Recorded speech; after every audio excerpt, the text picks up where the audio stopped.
Online he.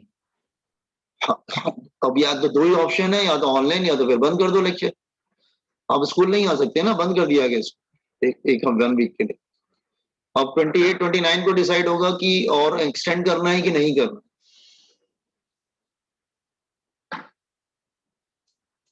Are you getting? Even night curfew भी लगा दिया गया, आपको मालूम होगा ये सब बातें। ठीक है, तो ये हम सब हमारे कंट्रोल में नहीं है बेटा। मना करो आप लोग पास मत बैठो, लेकिन आप लोग को समझ में आता है कितना क्लोज क्लोज आप लोग बैठते हो एक दूसरे के साथ, खाना शेयर करते हो, पानी शेयर करते हो, कुछ समझ में नहीं आता आप लोगों को।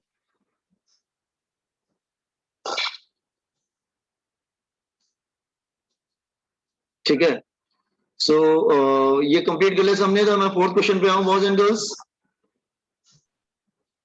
Yes sir, yes. Fourth question देखिए आप। 1 मिनट रुको सर, 1 मिनट रुको, थोड़ा रह गया।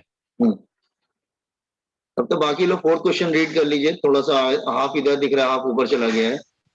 Mass m is divided into two parts, xm and 1 minus x into m.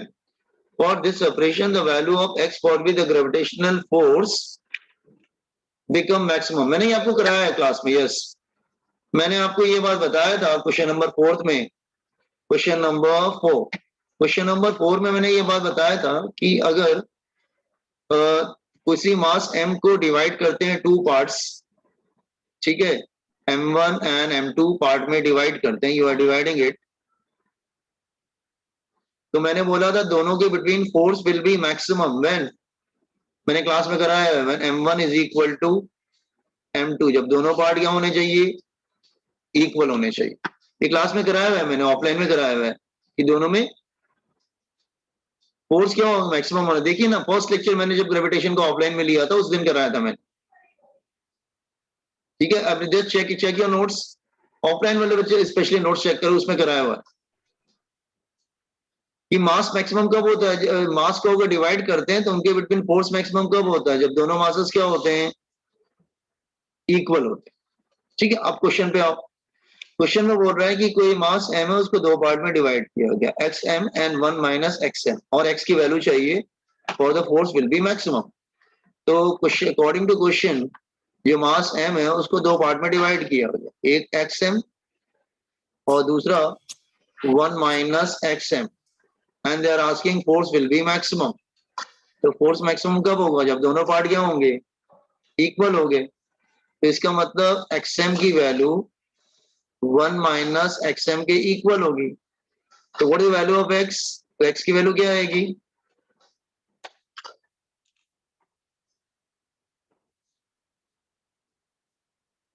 Half. क्या आएगी, हाफ आएगी, yes.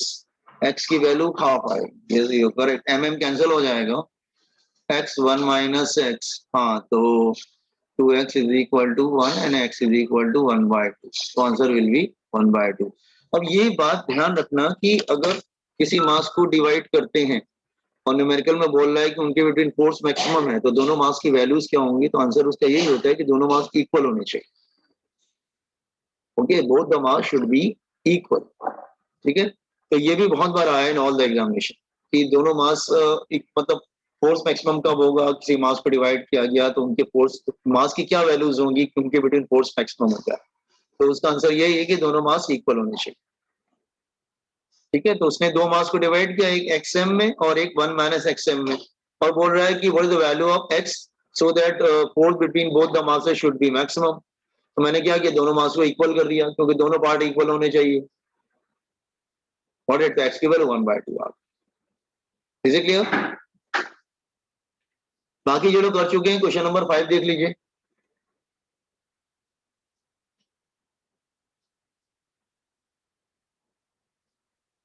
Question number 5, read this question carefully.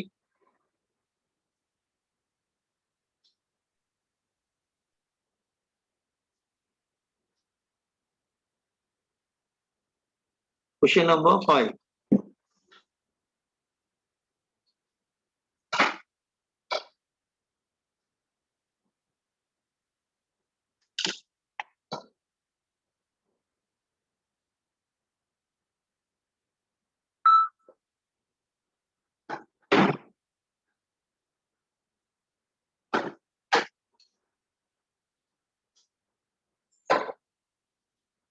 Yes, anybody?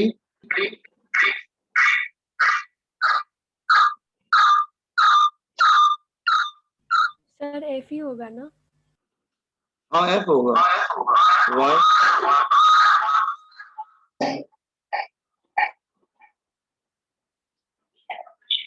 Yes, F होगा. Why?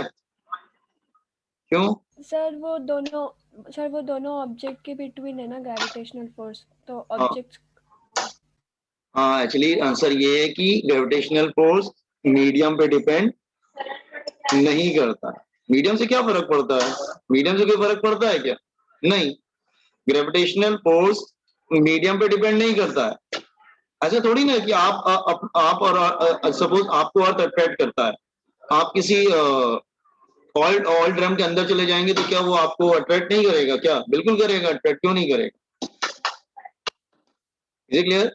तो डेफिनेटली अट्रैक्ट करेगा. तो इसका मतलब gravitational force is independent of, तो इसका आंसर होगा एफ. रीजन लिख लीजिए. Gravitational force is independent of medium. Gravitational force is independent of medium. Medium पे डिपेंड नहीं करता.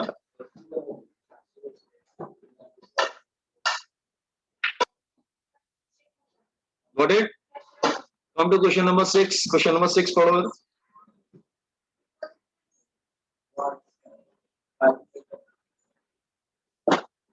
Question number 6.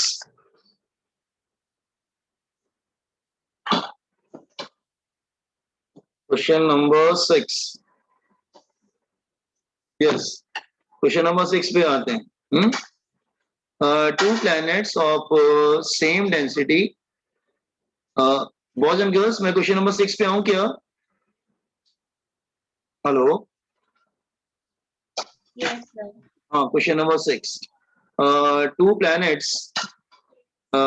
प्लैनेट्स और उनका जो डेंसिटी सेम है लेकिन रेडियस डिफरेंट है. और what is the value of acceleration due to gravity? तो आपको याद करने की कोशिश करो, मैंने फॉर्मूला बताया हुआ है. जी का वैल्यू क्या होता है? GM upon R square. और मास की वैल्यू क्या होती है? Volume into density. और वॉल्यूम क्या होता है? 4/3 pi R cube into density. तो हम लोग क्या करते हैं ना, मास की वैल्यू यहाँ पर सब्स्टिट्यूट कर देते हैं. तो मास की वैल्यू सब्स्टिट्यूट कर देते हैं तो जी का वैल्यू क्या था? जी होता था 4/3 जी पाई आर इंटू रो. इसका मतलब G is directly proportional to R into rho. तो सीटी और जेई में नीट में जो भी डायरेक्ट यूज किया जाता है, ऐसा थोड़ी ना इतना सॉल्व किया जाता है. R into rho. तो G1 upon G2 is equal to R1 upon R2 into रो1 upon rho. इसका मतलब वो बोल रहा है कि डेंसिटी तो सेम है, डेंसिटीज दे आर इक्वल. तो इसका मतलब ये कैंसिल हो जाएगा. तो क्या रह जाएगा? सिर्फ R1 अपॉन R2 रह जाएगा. तो ये तुम्हें याद रखना पड़ेगा. G is directly proportional to R into rho. G is directly proportional to R into row.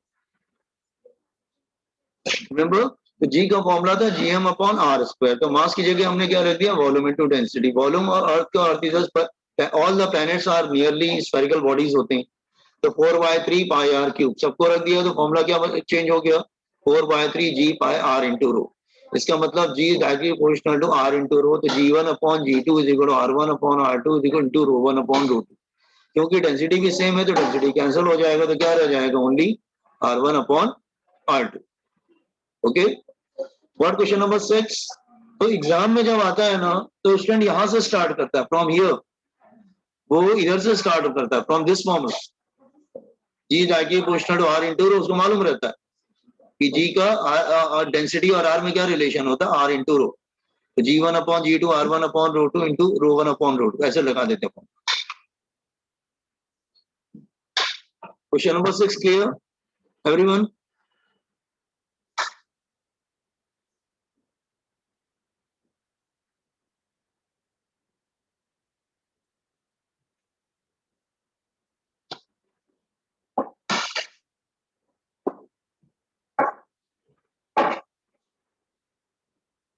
In fact हमारे पास जी के दो फॉर्मूले हैं, हमारे पास जी के दो फॉर्मूले, एक तो ये हो गया और दूसरा ये हो गया डेंसिटी वाला। दो फॉर्मूले होते हैं हमारे पास, एक मास के टर्म में, दूसरा डेंसिटी के टर्म। मास दिया हो तो फर्स्ट फॉर्मूला यूज करना, डेंसिटी दिया हो तो सेकंड फॉर्मूला यूज करना, ठीक है। अच्छा, तो 7th वाला तो ओरल है, तुम अपने से करना। 8th वन पे आते हैं। Can I shift to question number 8? Yes, sir. Question number 8। हाँ, question number 8, a body weighs 700 gram weight on the surface of the earth. How much will it weighs on the surface of planet whose mass is 1/7 and the radius is half of the earth? मैं formula बता रहा हूँ, अपने से try करो तुम लोग। Try yourself. जी का फॉर्मूला क्या होता है? G M upon R square. तो रेशियो बना लो, G1 upon G2, M1 upon M2, R denominator में तो इन्वर्ट हो जाएगा, R2 upon R1 whole square. Try yourself, use this formula. आप कहेंगे जी का रेशियो क्यों बना रहे हैं? क्योंकि वेट क्या होता है? mg, weight is proportional to g. तो इसका मतलब जो जी का रेशियो होगा वही वेट का भी रेशियो रहेगा, कोई प्रॉब्लम नहीं है। जो जी का रेशियो वही वेट का रेशियो रहेगा। Use this formula and get answer.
Yes, anybody got answer? एक काम करिए बेटा, आप 1 को ले लीजिए अर्थ, 1 को आप अर्थ ले लीजिए, हाँ, या 1 को अर्थ ले लो या 2 को अर्थ ले लो, वट एवर। 2 ले लो, तो एक काम करो 2 अर्थ ले लो, 2 को आप अर्थ ले लीजिए और 1 को प्लैनेट ले लीजिए, ठीक है। चलो करते हैं। तो 2 को हमने अर्थ लिया, 1 को प्लैनेट लिया, तो G1 अर्थ को क्या लेंगे? 700 ना। Mass of planet Sir, answer 400 gram है क्या? 400, मैंने चेक नहीं किया बेटा, मैं भी ट्राई कर लेता हूँ। Mass of planet is what? Mass of planet is 1/7। अच्छा, ओके। तो mass of planet is 1/7 times mass of earth. ये मास ऑफ अर्थ हो गया। And radius of planet is half that of the earth, half the radius of earth. तो ये cancel हो जाएगा, so it become 1/7 और इसको स्क्वायर करेंगे तो 4 विल कम हियर। हाँ, 400 आएगा, yes correct. G1 is equal to 700 into 4/7, तो इट बिकम यस 400 आएगा, करेक्ट। एक्चुअली आप कहेंगे क्वेश्चन तो वेट पे था, आप जी का रेशियो निकालने लगे। अच्छी, वेट और जी प्रोपोर्शनल होते हैं ना बेटा, बॉडी का मास तो चेंज होता नहीं है। अगर आप अर्थ पे हो या जुपिटर पे जाओ या किसी दूसरे प्लेनेट पे जाओ, आपका मास थोड़ी ना चेंज होगा, सिर्फ जी चेंज होता है। तो वेट उसकी उसकी वजह से जी वेट चेंज होता है। इसका मतलब हम अगर वेट का रेशियो पूछते हैं ना, तो हम जी का रेशियो निकाल लेते हैं। Is it clear? तो 400 ग्राम वेट। अच्छा, ये ध्यान रखना, एक बात और बता दूं कि ये ग्राम वेट और केजी वेट क्या होता है? ये यूनिट ऑफ फोर्स होते हैं, ये फोर्स की यूनिट होती है बेटा, यूनिट ऑफ फोर्स। मैं समझा रहा हूँ। 1 केजी वेट जो होता है वो नियर अबाउट 9.8 न्यूटन होता है, और 1 ग्राम वेट जो होता है वो 980 डैन होता है। तो अगर कन्वर्ट करना हो तो you have to use this relation while converting. तो केजी वेट और ग्राम वेट को आप चेंज कर सकते हैं। न्यूटन पहले डाइन में करना पड़ेगा ग्राम वेट को, फिर डाइन से न्यूटन में जाना पड़ेगा। और केजी वेट 9.8 न्यूटन और ग्राम वेट होता है 980 डाइन। ये ध्यान रखें, ठीक है। इसको कोई नोट कर लेना, ये जो कन्वर्जन है दिस वन हियर। अच्छा, सो हो गया, तो मैं नेक्स्ट क्वेश्चन पे स्विच करूं।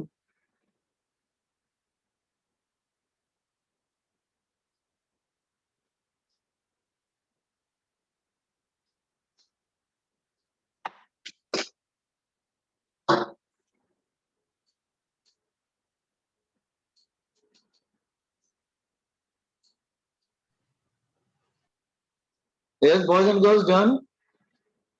Yes, sir. Yes, sir. Done. अच्छा, और ये 9th और 10th अपने से करो, ये इजी है। ये 11 भी अपने से करो, 12 भी अपने से करो, 9, 10, 11, 12 अपने से करो। ये कौन सा है? 13 क्या है? 13 कुछ क्वेश्चन भी है क्या? क्वेश्चन आई थिंक ये ओरली क्वेश्चन है। आप ट्राई करेंगे क्या? अपने से ओरल क्वेश्चन है ये। 9, 10, 11, 12 अपने से थ्योरी है। हाँ, नाउ कम टू 13। 13 में क्या है? If Earth shrink to half its present radius, the acceleration due to gravity will be, तो बच्चों वाला क्वेश्चन है। क्या है? G का फॉर्मूला क्या होता है? G is equal to gm upon r square। मास तो चेंज हो नहीं रहा, मास इज कांस्टेंट। इसका मतलब क्या होता है? G is inversely proportional to what? r square। तो रेडियस अगर हाफ होगा तो G कितना हो जाएगा? रेडियस हाफ होगा तो G कितना हो जाएगा? रेडियस को अगर हाफ रख के चेक करो बेटा, कितना हो जाएगा? 4 times। So 4 times. 4 टाइम्स हो जाएगा ना, क्योंकि अगर हाफ रखोगे तो हाफ रखो ना, 1/2 होल स्क्वायर, तो अल्टीमेटली वो 4 आ जाएगा ना, तो 4 टाइम्स हो जाएगा। Yes, 4 times. क्लियर? तो ये बेकार क्वेश्चन है, ठीक है। क्वेश्चन नंबर 14, लेवल 1 है तो लेवल 1 ऐसे ही आते हैं सीईटी वगैरह में। बचली सीईटी का क्वेश्चन है लेवल 1 समझ लो, या नीट में आ सकते हैं। हाँ, नीट और सीईटी में आ सकते हैं। जेई वाले थोड़े से कम दिख रहे हैं, ठीक है। लेवल 1 में ज्यादातर ना नीट और सीईटी वाले क्वेश्चन। ओके, तो question number 14, the diameter of two planets are in the ratio and the mean densities are. अभी तो किया था, अभी हमने किया था। जी जाएगी प्रोपोर्शनल टू, जी का फॉर्मूला क्या था? 4/3 जी पाई आर इंटू रो। तो जी जाएगी proportional to R into rho. तो G1 upon G2 is equal to R1 upon R2 into ρ1 upon ρ2। You can do it. अभी थोड़ी पहले ऊपर ही किया था, ऊपर हमने फॉर्मूला निकाला था ना, जी जाएगी proportional to R into rho, density वाला।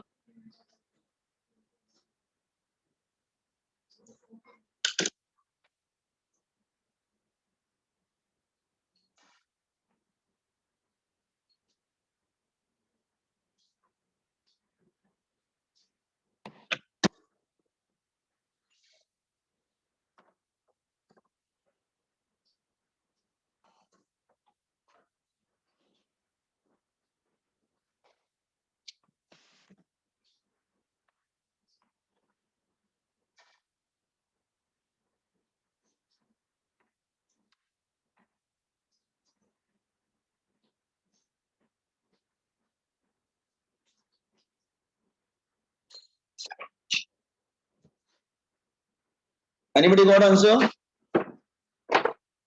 Sir, 2:1. R1 upon R2, whose diameter in the ratio 4:1, तो 4:1 and 1:2, हाँ तो 2:1 आ रहा है, ठीक है, 2:1। Now come to question number 15. At what is the altitude in meter will be acceleration due to gravity will be 25% at that of the surface. तो हमारे पास एक फॉर्मूला ये भी था, GH अपॉन ये, एक फॉर्मूला हमारे पास ये भी था, आपको याद है? मैं दोबारा समझा रहा हूँ कैसे आता। सर 14th क्वेश्चन में diameters of two planets are in the ratio 4:1 दिया है। तो बेटा डायमीटर का रेशियो और एरिया का रेशियो सेम ही होगा ना। डायमीटर क्या होता है? 2 टाइम्स रेडियस ना। तो diameter and radius they are directly proportional to each other ना। तो जो डायमीटर का रेशियो होगा वही रेडियस का रेशियो होगा। Okay, sir. हाँ, दोनों प्रोपोर्शनल है ना, रेशियो सेम हो रहा है ना, रेशियो सेम हो रहा है, ठीक है। Okay, now at what altitude in the meter will the acceleration due to gravity will be 25% at that of the earth surface? Okay, आपको मालूम, हमने फॉर्मूला बनाया था, बुक में चेक करना। जी का फॉर्मूला क्या था, जीएम अपॉन आर स्क्वायर, ये सरफेस का फॉर्मूला था। और हाइट का फॉर्मूला क्या था, GM upon R plus H whole square.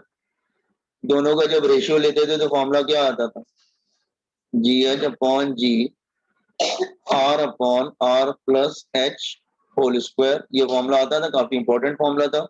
Actually height का फॉर्मूला और सरफेस के फॉर्मूले का रेशियो था, ये रेशियो लेते थे, use this formula.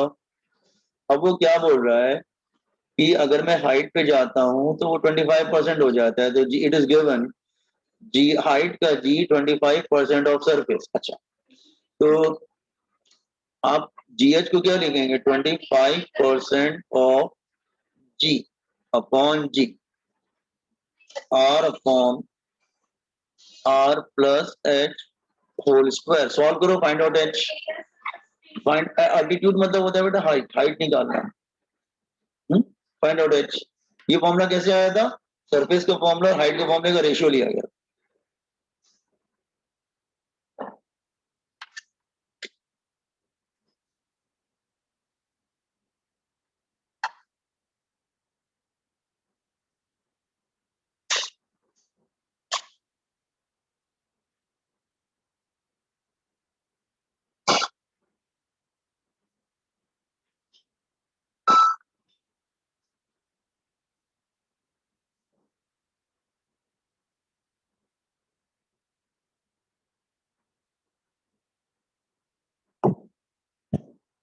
Anybody got answer?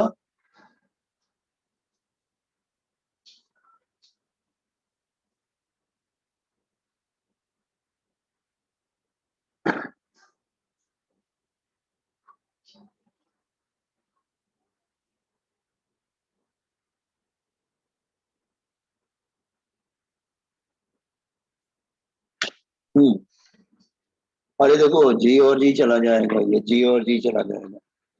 25% को क्या लिखेंगे आप, यस क्या लिखेंगे 25%,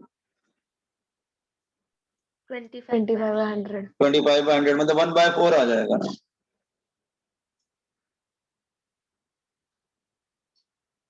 स्क्वायर इधर आ जाएगा तो ये 1/2 हो जाएगा। इजी तो है, इतना टाइम कैसे लग रहा है आप लोग,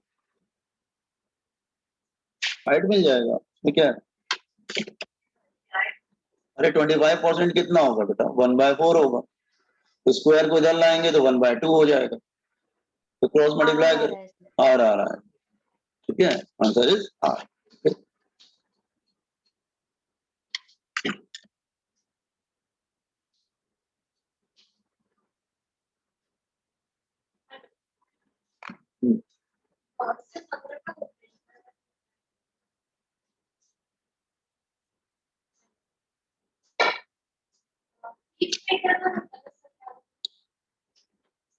ठीक है ना, समझे सब लोग। क्वेश्चन नंबर 15, ये फॉर्मूला ध्यान रखना, this formula is very important. G H upon G is equal to R upon R plus H whole square, this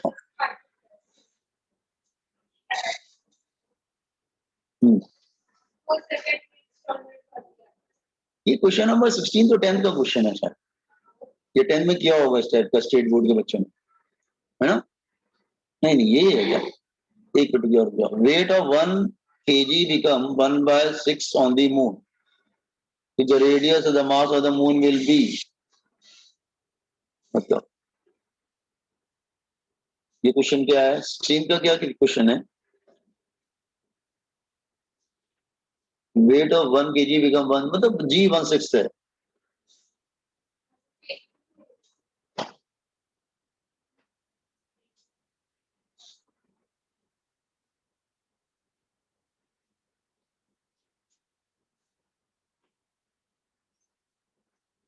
अरे तो इजी है, क्या करेंगे इसमें, weight is equal M g ना, यही होगा ना।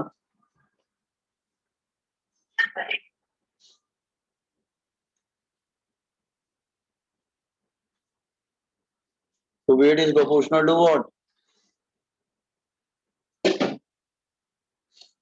जी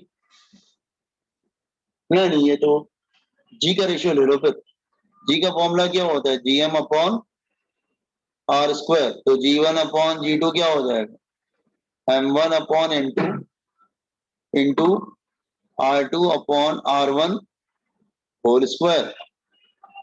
तो 1 को क्या करेंगे, 1 को मूल ले लेते हैं, 1 को मूल ले लेते हैं ना, एक 1 एज अ मूल, हम लोग 1 ले लेते हैं मूल और 2 ले लेते हैं अर्थ।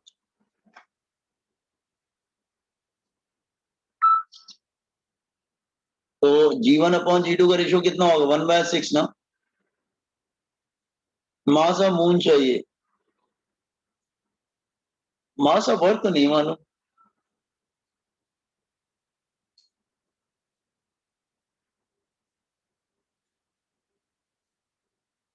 कुछ मिसिंग है क्या यहाँ पे, एक मिनट रुको रुको रुको, एक मिनट रुको। नहीं नहीं नहीं, ये वाला फॉर्मूला नहीं लगेगा, नो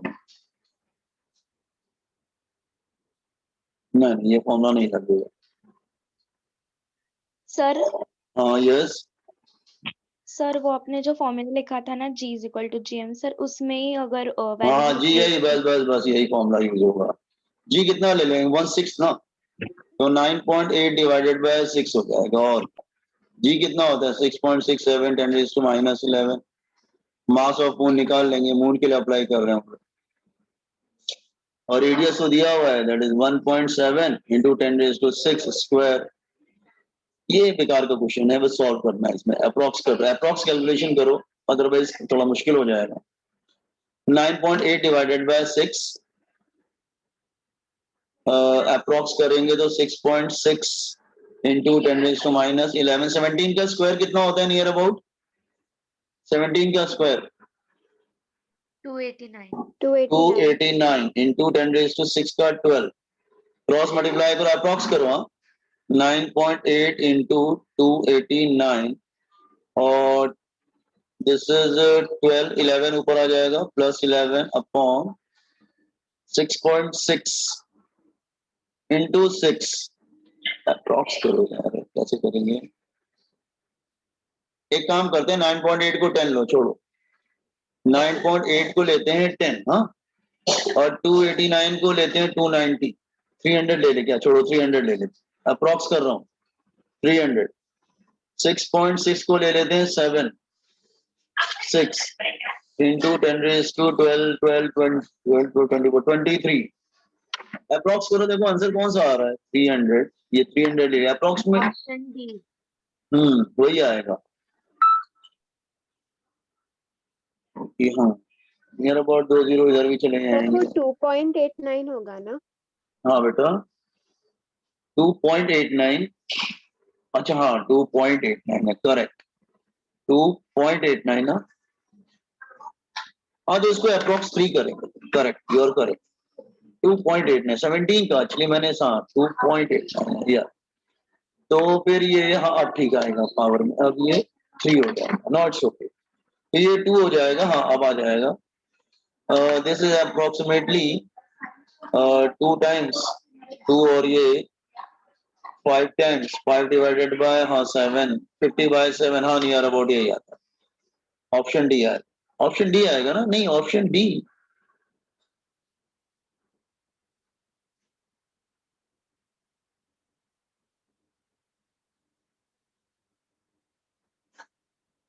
हाँ डी आएगा, yes option D will come, correct, option D आएगा। तो अगर एग्जाम में कॉम्पिटेटिव में आता है ना, तो कॉम्पिटेटिव में सबसे अच्छी बात क्या होती है ना, तुमको एग्जैक्ट नहीं करना, तुम्हें तो भाई ऑप्शन निकालना है ना। अब तो तुम्हें सॉल्यूशन थोड़ी देखेगा कैसे करे हो तुमने, वो तो बस फाइनल आंसर चेक करेगा ABCD में कौन सा ऑप्शन आपने बबलिंग किया, तो अप्रोक्स करते हैं तो बेटर रहता है, चलता है, कोई प्रॉब्लम नहीं, ठीक है। तो are you getting question number 16? Yes sir. Come to question number 17। 16th वाला क्वेश्चन वापस एक्सप्लेन कीजिए। कौन सा बेटा, 16 वाला? अच्छा 16 वाले में कुछ नहीं करना था, जो हमें चाहिए था मून पे, मून का मास चाहिए था, ठीक है। तो उन्होंने दे रखा है कि जो मून का जो जी है ना, वो अर्थ के जी से 1/6 है। नहीं भी दिया होता तो भी तुमको मालूम था कि लोअर स्टैंडर्ड पढ़ा होगा, मून का जो एक्सलेशन ड्यू टू ग्रेविटी है वो अर्थ के एक्सलेशन ड्यू टू ग्रेविटी से क्या 1/6 होता है। तो हमने फॉर्मूला यूज कर दिया, g equal to GM upon R square. Capital G तो कांस्टेंट होता है 6.67 10 to -11, मास तो निकालना है मून का, और रेडियस मून का दिया हुआ है, और जी हमने 1/6 ले लिया, तो 9.8 डिवाइडेड बाय 6 ले लिया जी मून का 1/6 होता है जी। नहीं भी दिया होता तो भी मालूम था हमें, व्हाट इट, और उसको पूरा अप्रॉक्स करने की कोशिश की, ठीक है। वो मतलब 6 पॉइंट, आप देखो ना 2.89 को हमने 3 बना दिया, 6.6 है 6 को 7 बना दिया, इस टाइप का 9.8 को 10 कर लिया, अप्रॉक्स, पूरा अप्रॉक्स कैलकुलेशन किया। तो you can do like this, ऐसा कुछ नहीं था। Okay, come to question number 17।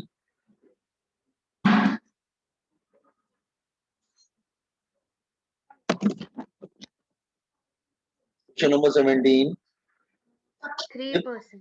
हाँ 3%, क्योंकि जी का 3%. जी का फॉर्मूला क्या होता है, जीएम अपॉन आर स्क्वायर। आपको एरर फॉर्मूला यूज करना पड़ेगा ना, मास सेम है, तो डेल्टा जी नहीं, डेल्टा जी अपॉन जी इंटू 100, मास तो सेम है, और तो रेडियस स्क्वायर हो जाएगा, तो 2 times delta R upon R into 100, तो ये हो जाएगा 2, ये कितना 1.5%, तो इट बिकम 3%,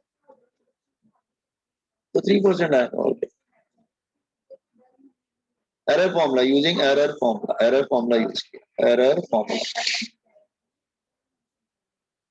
मैंने पहले भी बोला, अगर 4%, 1%, 2%, 5% से कम होता है तो आप एरर फॉर्मूला यूज करते हैं, ध्यान। 2 क्यों हो रहा है, क्योंकि आर स्क्वायर है, इसलिए 2 आना जरूरी है।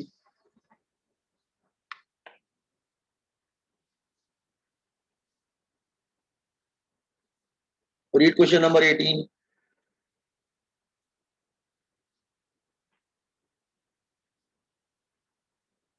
अच्छा, boys and girls, after 1 minute link will be link बंद हो जाएगा, तो आप लोग फिर से दोबारा सेम लिंक से ज्वाइन करके आ जाइएगा, ठीक है। अच्छा, कम टू क्वेश्चन नंबर 18।